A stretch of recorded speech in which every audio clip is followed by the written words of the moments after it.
السلام علیکم ورحمۃ اللہ وبرکاتہ۔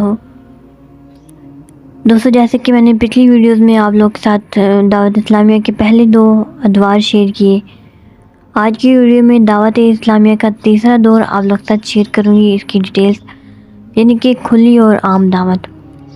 دوستو، یہ دعوت اسلامیہ کا تیسرا مرحلہ تھا۔ اس کا دائرہ رشتہ داروں سے بڑھا کر سب انسانوں تک بڑھا دیا گیا تھا۔ جب کفار مکہ نے دیکھا کہ اب نبی کریم صلی اللہ علیہ وآلہ وسلم نے برملا اپنے دین کی تبلیغ شروع کر دیا اور آہستہ آہستہ مختلف قبائل کی اہم شخصیتیں اس نئی دعوت سے متاثر ہو رہی ہیں اور اس کو قبول کر رہی ہیں، تو انہوں نے سوچا کہ اگر نئی تحریک کو روکنے کے لیے انہوں نے کوئی مؤثر اور بروقت قدم نہ اٹھایا تو سارا کا سارا معاشرہ ایک ہمگیر انقلاب کی زد میں آ جائے گا۔ ان کے معبودوں کے تخت اوندھے کر دیے جائیں گے اور ان کی پوجا پاٹ کے لیے ان کے استحانوں پر دور و نزدیک سے آنے والے پجاریوں کی نہ یہ ریل پیل رہے گی اور نہ نذرانوں کے انبار لگیں گے۔ ان کی مذہبی چودراہٹ کا بھی جنازہ نکل جائے گا۔ چنانچہ انہوں نے اسلام اور نبی اسلام صلی اللہ علیہ وآلہ وسلم کے خلاف راست اقدام کا فیصلہ کر لیا، لیکن کوئی قدم اٹھانے سے پہلے انہوں نے مناسب سمجھا کہ آپ کے چچا ابو طالب سے بات کریں اور ان کے ذریعے حضور صلی اللہ علیہ وسلم کو اس نئی دعوت سے دستبردار ہونے کی ترغیب دلائیں۔ چنانچہ ایک روز روسائے قریش کا ایک نمائندہ وفد جو حضرت ابو طالب کے پاس گیا، انہوں نے بڑی احتیاط سے سلسلہ کلام کا آغاز کیا۔ کہنے لگے، اے ابو طالب، آپ کا بھتیجا ہمارے خداؤں کو برا بھلا کہتا ہے اور ہمارے مذہب کے عیب نکالتا ہے، ہمیں بیوقوف اور ہمارے آباء و اجداد کو گمراہ کہتا ہے، تو یا تو آپ اسے روک لیں یا ہمارے درمیان سے ہٹ جائیں، ہم خود اسے روک لیں گے۔ حضرت ابو طالب نے ان کو بڑی نرمی سے جواب دیا اور بڑی خوبصورتی سے انہیں ٹال دیا۔ وہ لوگ مطمئن ہو کر واپس آ گئے، لیکن سرکار دو عالم صلی اللہ علیہ وآلہ وسلم حسب سابق تبلیغ دین میں مصروف رہے اور اپنے حسن و بیان اور زور و استدلال سے اللہ کے دین کو سر بلند کرنے کے لیے کوشش فرماتے رہے۔ اسلام کی روز افزوں ترقی کے باعث کفار کے ساتھ تعلقات میں مزید کشیدگی پیدا ہوتی گئی۔ قریش کے سردار حضور سے بہت دور چلے گئے۔ ان کے دلوں میں سرکار دو عالم صلی اللہ علیہ وآلہ وسلم کی عداوت کے شعلے تیز تر ہونے لگے۔ اب ہر وقت اور ہر جگہ حضور کے خلاف باتیں ہونے لگی اور منصوبے بنائے جانے لگے۔ وہ ایک دوسرے کو نبی رحمت کے خلاف ابھارنے اور اسلام کے خلاف سخت اقدامات کرنے کے لیے بھڑکانے لگے۔ انہوں نے طے کیا کہ ایک بار پھر ہمیں حضرت ابو طالب کے ذریعے کوشش کرنی چاہیے۔ چنانچہ مکہ کے معزز شہریوں کا ایک وفد دوبارہ آپ کے پاس گیا اور پہلے سے زیادہ درجت اور فیصلہ کن لہجے میں گفتگو کی۔ کہنے لگے، اے ابو طالب، عمر اور قدر و منزلت کے اعتبار سے ساری قوم میں آپ کو ممتاز مقام حاصل ہے۔ ہم پہلے حاضر ہوئے تھے اور ہم نے درخواست کی تھی کہ آپ اپنے بھتیجے کو ان باتوں سے باز آنے کا حکم دیں، لیکن آپ نے انہیں نہیں روکا۔ ہمیں مزید یارہ صبر نہیں رہا۔ وہ ہمارے آباء و اجداد کو برا بھلا کہتا ہے، ہمیں احمق اور بیوقوف بتاتا ہے، ہمارے خداؤں کی عیب جوئی کرتا ہے، تو یا تو آپ انہیں ان باتوں سے روک لیں ورنہ ہم تم دونوں کے خلاف اعلان جنگ کر دیں گے، اور یہ جنگ جاری رہے گی جب تک ہم میں سے ایک فریق فنا نہ ہو جائے۔ دوستو، ان کے انداز تکلم سے پتہ چلتا تھا کہ وہ گفتگو کے ذریعے معاملات سدھارنے نہیں آئے تھے، بلکہ ایک کھلا چیلنج دینے کے لیے آئے تھے۔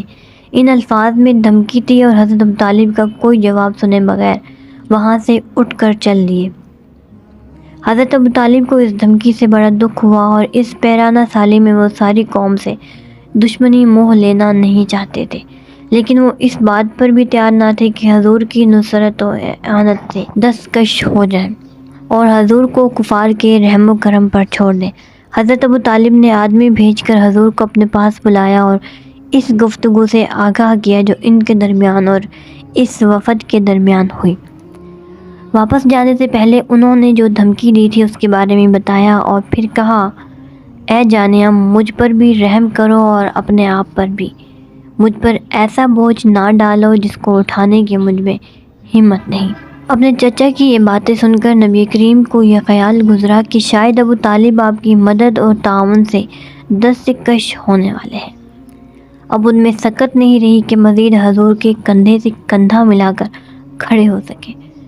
سرکار دو عالم صلی اللہ علیہ وآلہ وسلم نے بڑے اطمینان سکون سے جواب دیا کہ اے میرے چچا، اگر وہ سورج کو میرے دائیں ہاتھ پر رکھ دیں اور چاند کو میرے بائیں ہاتھ میں، اور پھر یہ توقع کرے کہ میں دعوت حق کو ترک کر دوں، تو یہ ناممکن ہے۔ یا تو اللہ تعالیٰ اس دن کو غلبہ دے گا یا میں اس کے لیے جان دے دوں گا۔ اس وقت تک میں اس کام کو چھوڑنے کے لیے تیار نہیں۔ حضور صلی اللہ علیہ وآلہ وسلم نے زبان مبارک سے یہ جملہ فرمایا اور چشمان مبارک سے آنسو ٹپک پڑے، اور حضور علیہ السلام وہاں سے اٹھ کر واپس چل دیے۔ چچا نے آواز دے کر بلایا اور کہا، واپس تشریف لائیے۔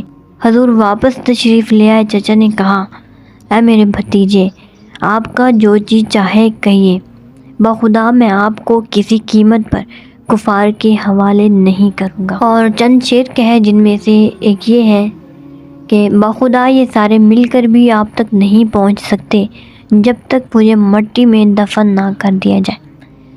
دوستو، اہل مکہ کو جب یہ پتہ چلا کہ ہماری یہ کوشش بھی بے سود رہی اور ہماری یہ دھمکی بھی بے اثر ثابت ہوئی، تو ابو طالب نے اپنے بھتیجے کی امداد سے نہ ہاتھ اٹھایا اور نہ اسے ہمارے حوالے کرنے پر آمادہ ہوا، بلکہ پہلے سے بھی زیادہ اس کی پشت پناہی کا اسے یقین دلایا ہے۔ تو انہوں نے ایک اور چال چلی۔ یہ سارا وفد تیسری بار پھر حضرت ابو طالب کے پاس حاضر ہوا اور اپنے ساتھ ولید بن مغیرہ کا جوان سال بیٹا امارہ بھی ساتھ لے گئے، اور جا کر بڑے ادب سے گزارش کی کہ اے ابو طالب، ہم آپ کے ساتھ ایک سودا کرنے کے لیے آئے ہیں۔ مکہ کا یہ خوبصورت اور جوان بیٹا تم دیکھ رہے ہو، اس کا حسن و جمال، اس کی قوت اور توانائی سارے مکہ میں ضرب المثل ہے۔ یہ ہم آپ کو دیتے ہیں، اس کو فرزندی میں لے لیجئے۔ آج کے بعد یہ تمہارا بیٹا اور تم اس کے باپ، اگر اسے قتل کر دیا جائے تو اس کی ساری دیت آپ کو ملے گی۔ ہر میدان، ہر مارکے میں یہ آپ کا دستے بازو ہوگا، ہمارا اس سے اب کوئی سروکار نہیں۔ اس کے بدلے میں اپنے بھتیجے کو ہمارے حوالے کر دو، جو آپ کے اور آپ کے بزرگوں کے دین کا دشمن ہے، جس نے آپ کی قوم کی وحدت کو پارا پارا کر دیا ہے، ہمیں احمق اور بیوقوف کہتا ہے۔ ہم اس کا قصہ تمام کر دیں گے، اس طرح آپ کا بھی نقصان نہ ہوگا اور ہم سب ایک بہت بڑی مصیبت سے بچ جائیں گے۔ جب وہ اپنا فلسفہ بگاڑ چکے تو آپ نے جواب دیا، بخدا تم میرے ساتھ بہت برا سودا کر رہے ہو۔ مجھے اپنا بیٹا دے رہے ہو کہ میں اس کی خاطر مدارت کروں اور اس کی پرورش کروں، اور اس کے بدلے میں میرا بیٹا لینا چاہتے ہو تاکہ تم اس کو قتل کر دو۔ بخدا ایسا ہرگز نہ ہوگا۔ عدی بن نوفل بولا، خدا کی قسم ہے ابو طالب، تیری قوم نے تیرے ساتھ کمال انصاف کیا ہے اور حتی المقدور کوشش کی ہے کہ اس الجھن سے تمہیں نکالے جو تم ناپسند کرتے ہو۔